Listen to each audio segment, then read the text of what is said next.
All right, so we've been talking about the PRO Act a lot recently. That is the Protect the Right to Organize Act. And basically, we've been talking about it because this bill would be, without exaggeration, potentially one of the most impactful pieces of legislation for the labor movement in the United States since the era of FDR. So if Joe Biden wants to live up to this media hype about him being the new supposed FDR, then this is the type of thing that he should be focusing on in his administration. This would be extremely important in empowering workers in order to be able to collectively bargain for better pay, better benefits. It would protect them in their, that's why it's called the Protect the Right to Organize.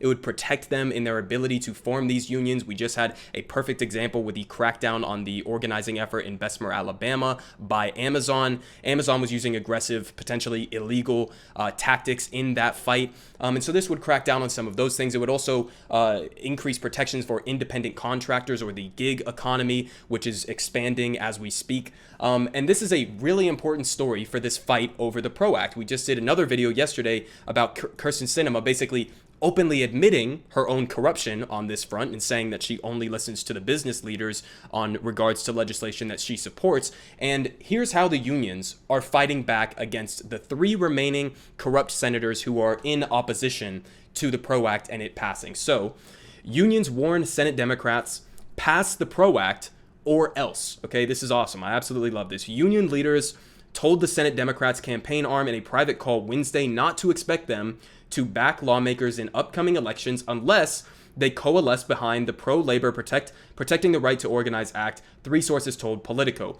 One lawmaker in particular became the center of attention, two sources said, and that is Senator Mark Kelly from Arizona, one of only three senators in the majority who have yet to sign on to the PRO Act and who is expected to face a tough re-election battle next year. So there's an extraordinary amount of leverage specifically to be wielded against him because he has an upcoming election. So they continue on here. Arizona's Kyrsten Sinema, obviously, as we just said, and Virginia's Mark Warner have also not backed the measure. The package thus far has 47 Senate co-sponsors, 45 Democrats, 2 independents, leaving it well short of the 60 yes votes needed to overcome the filibuster. But unions see it as a litmus test, and they should see it as a litmus test because the 60 vote threshold shouldn't exist. First of all, Democrats should abolish the filibuster, okay, so they can pass good legislation like this, not needing a ridiculous 60 vote threshold. But as Joe Manchin has firmly stated his opposition to doing that, Democrats do have other options, okay? The other option is you can pass it through the process of budget reconciliation. Joe Biden has said before that, or hinted at least,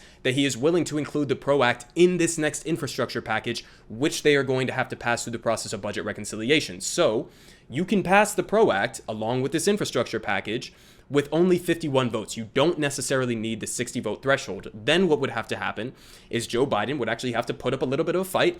I know everybody is super scared and shitting and pissing their pants over what the Senate parliamentarian might say, but hear me out here. Maybe just ignore whatever the fuck they say because no one gives a fuck about the Senate parliamentarian and include it in this next infrastructure package and pass it because this is what is on the table here. I mean, unions are coming out openly and saying, we will not support candidates who oppose this legislation.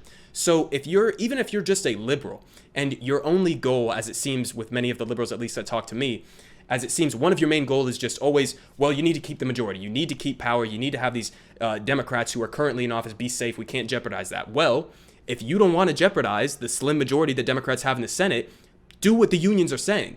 Because unions have an extraordinary amount of political power in these types of situations, and this is a huge amount of leverage that they are wielding right now. To say that unions will not support any candidates, or some of the unions who have signed on to this, which includes the International Union of Painters, Allied Trades, among many others, if they get together collectively and they say, we're not going to support Kyrsten Sinema, we're not going to support Mark Kelly, we're not going to support any of these other senators who oppose this legislation, that is gigantic leverage, okay?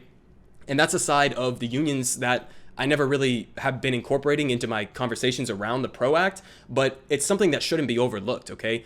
Unions have the ability, especially if we pass something like the PRO Act, will have the ability to wield an enormous amount of leverage, similar to how the corrupt aspects of these corporations and big business and wealthy individuals wield leverage over politicians in order to affect change on the legislative process. Unions could do that equally in the opposite direction and push for good, bold legislation. Maybe it could be the PRO Act wielding this type of leverage, or it could be something like Medicare for All, where they say, well, these unions are not going to support any politician who opposes Medicare for All. This is a massive amount of leverage because they dump millions of dollars into Democratic campaigns. Okay, in this article, they point out that some of these unions, organized labor has long been a top financial backer of the party. Unions contributed over $27 million to President Biden's 2020 campaign. So they're already deeply involved. If the Democratic Party wants to even marginally pretend to be a left-wing party, this is the type of thing that you could really brag about. And if Biden actually did this, and I know people are memeing about the FDR comparisons, but if he actually did this and fought for it and passed it, I would be thoroughly impressed. I would have to sit back and give Joe Biden a lot of credit if he actually manages to pass this. So this should be a gigantic priority for every Democrat, regardless of how you're looking at this. So, and the only explanation for why you would oppose this is if you're corrupt, is if you're only taking into considerations, as Kyrsten Sinema explained to us, if you're only taking into consideration the business aspect of this. This is something that would empower workers. It would help the Democratic Party electorally. It is a politically genius move.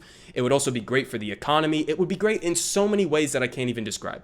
So this is a huge priority right now. So we should be trying to force Democrats to include this in the next infrastructure package. Progressives in Congress need to jump onto this momentum that is being put forward here by these unions and demand that it be included in this next package, because this is legislation, again, that could be absolutely game-changing for the labor movement here in the United States.